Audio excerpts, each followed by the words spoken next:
Hello everyone, as promised, this is the first video on our fashion design and sewing class. In this video I'll be talking about tools needed for fashion design and sewing. Some of the tools are stuff that we use every day, whilst others are mainly for fashion designing and sewing.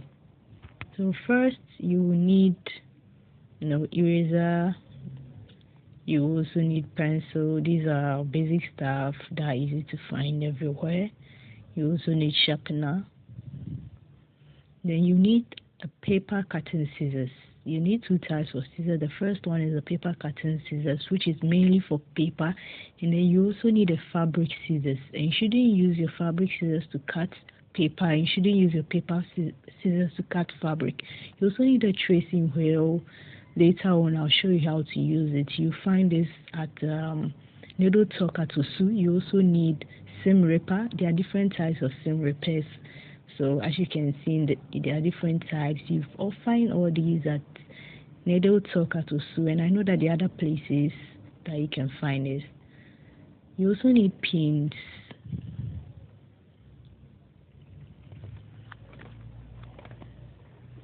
And then you need a foam to hold your pins, like you can see. And then you need ruler. Stuff, this is something that you can find every day, everywhere. So you need a ruler. And then you also need a tape measure. There's no fashion design, there's no sewing without tape measure. So you need a tape measure. Then you need safety pin. I will show you later on as we begin. You know why you need a safety pin. Then you need either sellotape or masking tape. It's better to use masking tape, but if you don't have a masking tape, a sellotape will do. You also need tailor's chalk. So there are different colors. When you go to any sewing accessory shop, you ask for tailor's chalk. There are different colors. You also need carbon paper. Later on, you know why you need a carbon paper. So this is very affordable. I think I bought the whole book for 6 CDs. And that was like 1 year ago, and I'm still using it, so it's just affordable. You get carbon paper. Now, these are tools that are basic. They are basic tools when it comes to pattern drafting, because I use pattern drafting, so that's what I'll be showing you when it comes to designing. So the first one is a French curve. So the ones that I have are wooden ones, but they're also the types that are like rulers, plastic.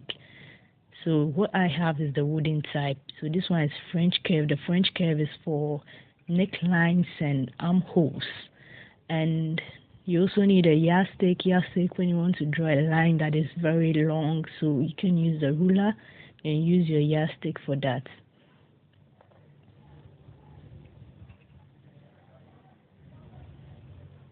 So what I have are the wooden type. Like I said, you also have other types that are not wooden. And you can find this, like I said, at Needle Talk. You also need a hip curve. So this for tracing hip. As you can see, there's that curve for the hip that you use.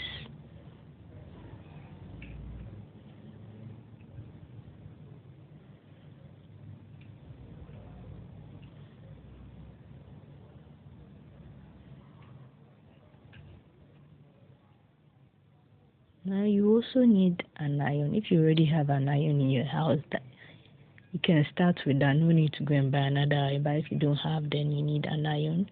You also need, definitely you need a sewing machine. Now you can go in for the electric machine, which is more expensive. Now there are the brand new type, there's the home use type, and there are different brands. So what I have here is the Singer Promise. So if you can afford that, then you can go in for the manual sewing machine. What I have here is the Butterfly. Now there are also different brands, and there are brand new ones, and then there are home use ones. So definitely what you can afford, you can go in for that.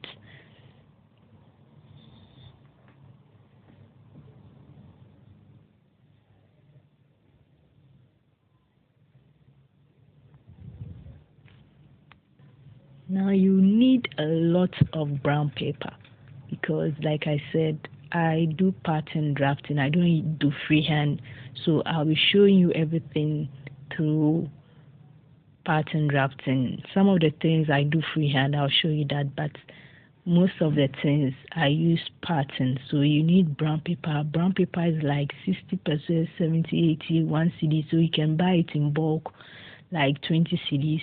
So here I'm showing an example of a pattern that I drafted. So this is the front bodies that I just showed, and then this is the back bodies. And then this is the results of that pattern. So the front, the upper body. So as I'm showing, so that pattern is what I use to cut the sides. Then I use this to cut the center. Then this is the back body, is the upper front. So pattern is what I'll be using. So you need a lot of brown paper. You can buy it in bulk, like 10 CDs, 20 CDs. You get like 20 papers. So the same brown paper that school people use to wrap their books, that same brown paper. So you can find it at book shops everywhere. Okay, thanks for watching. I really hope I didn't forget to show any tool. I really hope I didn't forget. Thanks for watching. And next week I'll do a video on how to take body measurements, and before that I'll show you how to read a tape measure. And I did this video so that you can go to town and get these tools before we start, because fashion designing is something that is very practical. So there's no point in watching the video if you're not going to practice it. So it's important that you get these tools before we start. That's why this is the first video that I did before anything else. So from now to December, when we'll be starting full time, I hope you'll be able to get these tools. If you need any help, you can get in touch, and I'll try my best to offer the best help possible. Thanks for watching. Bye bye.